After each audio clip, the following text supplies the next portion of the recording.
Good morning. It's Wednesday, and we are on Psalm 14 now. And I'm going to read it for you. It's a psalm that probably you've heard before, but I feel like it speaks to this day. The fool says in his heart, "There is no God." They are corrupt, their deeds are vile. There is no one who does good. The Lord looks down from heaven on all mankind to see if there are any who understand, any who seek God.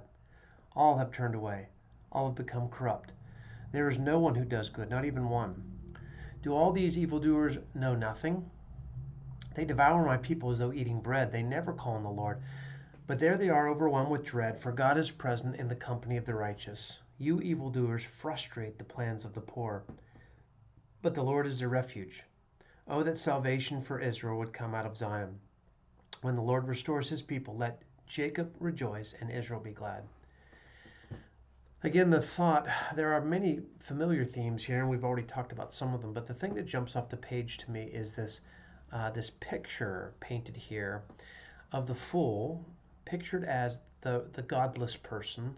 When I mean by godless, I don't mean pagan, I mean the person who lives as if God does not exist. And the picture here is this person runs around, is living on earth as if this horizontal plane is all there is, and God looks down from his heaven on that person or on those persons.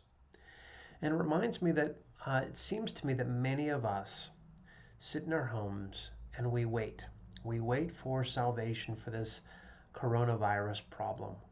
We're waiting for the guy in the lab coat to come out and say, "I've solved it. I've figured it out. I know the antidote. I know the solution. I know the fix to this problem.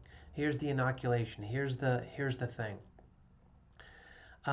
There's nothing wrong with wanting our researchers and our politicians, government officials, our doctors to apply their best skills to addressing this really complicated problem. We, we want them to do that good work. What I want to speak to is if our trust really stops there.